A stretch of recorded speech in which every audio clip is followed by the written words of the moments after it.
तो आज की क्लास में हम लोग पढ़ने वाले हैं यार आपका एक्सरसाइज 5.2 का 9th वाला क्वेश्चन में है क्या, देखो जो हम लोगों ने इससे पहले पढ़ा हुआ था यानी कि 7th एंड 8th वाला क्वेश्चन ना, सेम ऐसे ही यार क्वेश्चन है, बट मैं बताया ना कि थोड़ा थोड़ा लैंग्वेज तीनों में चेंज है। ठीक है, तो क्वेश्चन को यार हम सॉल्व करेंगे, लेकिन उससे पहले आप सभी का बहुत बहुत वेलकम है आपकी अपनी स्टडी गार्ड फैमिली में। तो चलो अभी क्वेश्चन को हम पढ़ते हैं फिर सॉल्व करते हैं।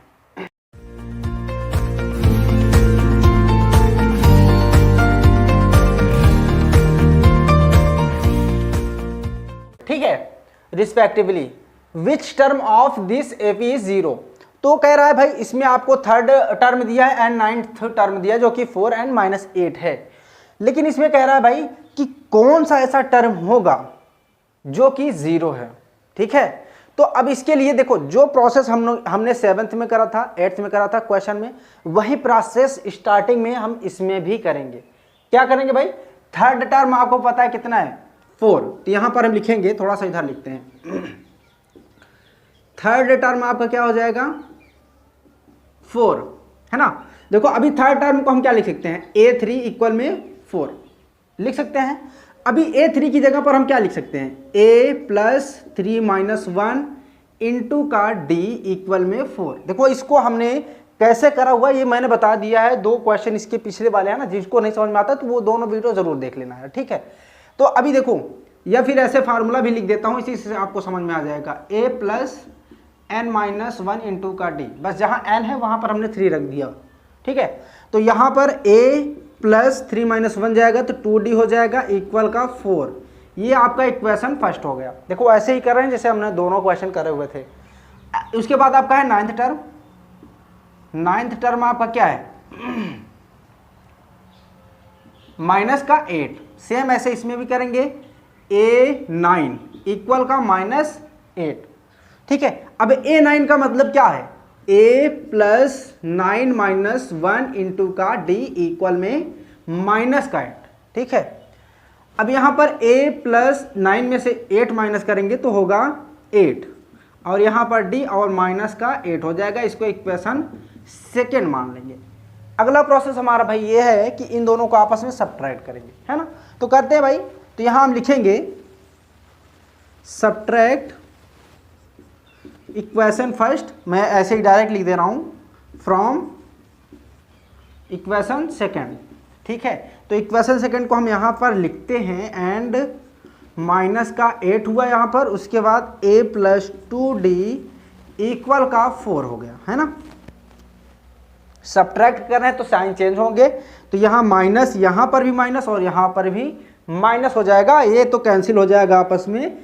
8 प्लस में है और ये अभी माइनस में आ गया, तो अब देखो अपोजिट साइन है तो क्या हो जाएगा, सब्ट्रैक्ट होगा, और 8 में से 2 माइनस करेंगे तो कितना हो जाएगा आपका 6D हो जाएगा। अभी यहाँ -8 है और यहाँ पर भी 4 किसमें है, माइनस का 4 है, तो क्या हो जाएगा माइनस का 12। अब यहाँ से देखो 6 इधर जाएगा तो -12 अपॉन 6 होगा, एंड D की वैल्यू आपकी आ गई है भाई क्या, माइनस का 2। यहाँ पर लिख दे रहा हूँ, अगर मान लो आपको ना दिख रहा हो नीचे, ठीक है, तो यहाँ माइनस का 2 लिख देते हैं D की वैल्यू। अभी D की वैल्यू निकाले हैं तो हमको एक वैल्यू और चाहिए, वो क्या है, A की। ठीक है, देखो अभी वही चीज़ करते जा रहे हैं जो हमने पिछले 2 क्वेश्चन में करे हुए थे। इसको मैं बार बार बता रहा हूँ कि अगर जिस बच्चे ने इसको करा हुआ ना, तो ये तो आराम से कर ही लेगा। ठीक है, तो क्या करेंगे, अब देखो इन दोनों इक्वेशन में से किसी एक इक्वेशन में हम रख करके एक की वैल्यू निकाल लेंगे, दोनों से एक ही वैल्यू आएगी।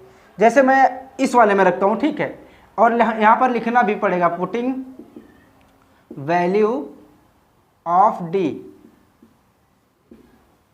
ठीक है, अब मैं पूरा नहीं लिख रहा हूँ, यहाँ पर लिखना चाहिए पूरे, putting the value of D in equation first, या फिर जो आपको पसंद हो सेकेंड वाले में। ठीक है, तो जैसे मैं इसको रख रहा हूँ तो A प्लस 2, अभी D की वैल्यू क्या है माइनस का 2, और इक्वल में आपका क्या है यहाँ पर 4 है।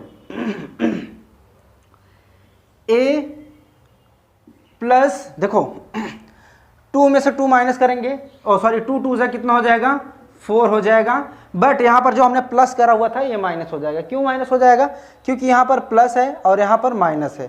ठीक है, तो क्या हो जाएगा, प्लस माइनस का मल्टीप्लाई होगा तो यहाँ पर आएगा माइनस आपका, इक्वल का हो गया 4।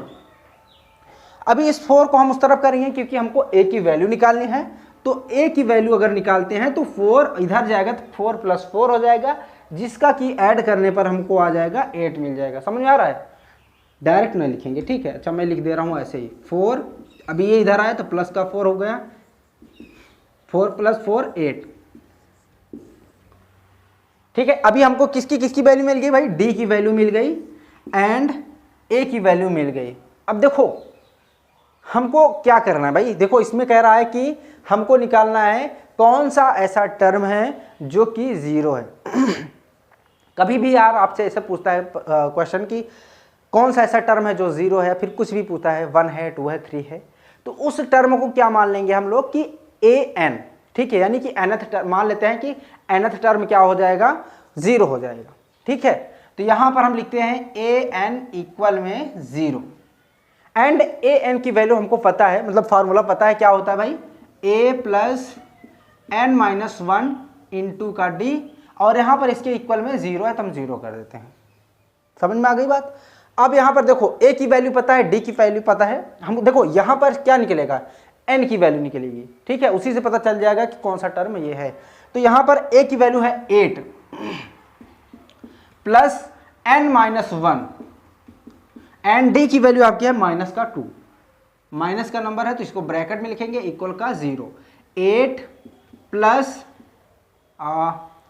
देखो अभी इस 8 को हम उस तरफ भेज देते हैं, ठीक है, तो बचेगा क्या? n-1 - 2 इक्वल का -8 हो जाएगा। समझ में आ रही बात? अब देखो इस -2 को हम उस तरफ भेजेंगे, ये मल्टीप्लाई में है इसके साथ, इधर जाएगा तो डिवीजन में हो जाएगा, साइन के साथ जाएगा। n-1 इक्वल में -8 अपॉन का -2 हो जाएगा, माइनस से माइनस कैंसिल हो जाएगा, 2 1 = 2, 2 4 = कितना हो जाएगा? 8, है ना। तो यहां पर n-1 इक्वल में 4 आया आपका। अभी इस 1 को उस तरफ लेकर के जाते हैं तो 4 और माइनस में इधर था तो ये आ जाएगा तो प्लस का 1 हो जाएगा। n इक्वल में 4 + 1 कितना हो जाएगा? 5। तो कितनी आ गई n की वैल्यू? अभी इस n को यहां पर रख देंगे, a क्या हो जाएगा? 5, यानी कि जो 5वां टर्म है, 5वां टर्म, 5th टर्म सॉरी, ठीक है, तो वो क्या हो जाएगा आपका? 0। समझ में आ गई बात? और जैसे यहां पर अगर ना आपको यकीन हो तो क्या करिएगा आप, पता है, यहां पर 8 रखिएगा, d आपको पता है -2 है, तो क्या करेंगे? अभी ये a के बाद मतलब ये क्या है? कॉमन डिफरेंस है आपका, तो जब भी ये करते जाएंगे ना तो 5वां टर्म ऐसा होगा जो आपको 0 मिलेगा। जैसे पहला टर्म आपका 8 है, फिर इसमें -2 करिएगा, फिर ऐसे ऐसे करते जाएंगे तो 0 आपको मिल जाएगा। बात समझ में आ गई?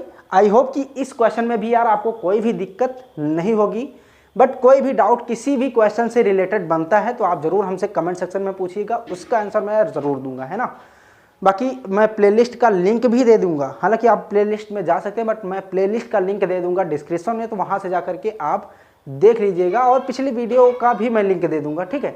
तो यार आज की क्लास को हम यहीं पर एंड करेंगे, फिर मिलेंगे नेक्स्ट क्लास में नए क्वेश्चन के साथ। तब तक के लिए bye bye and take care.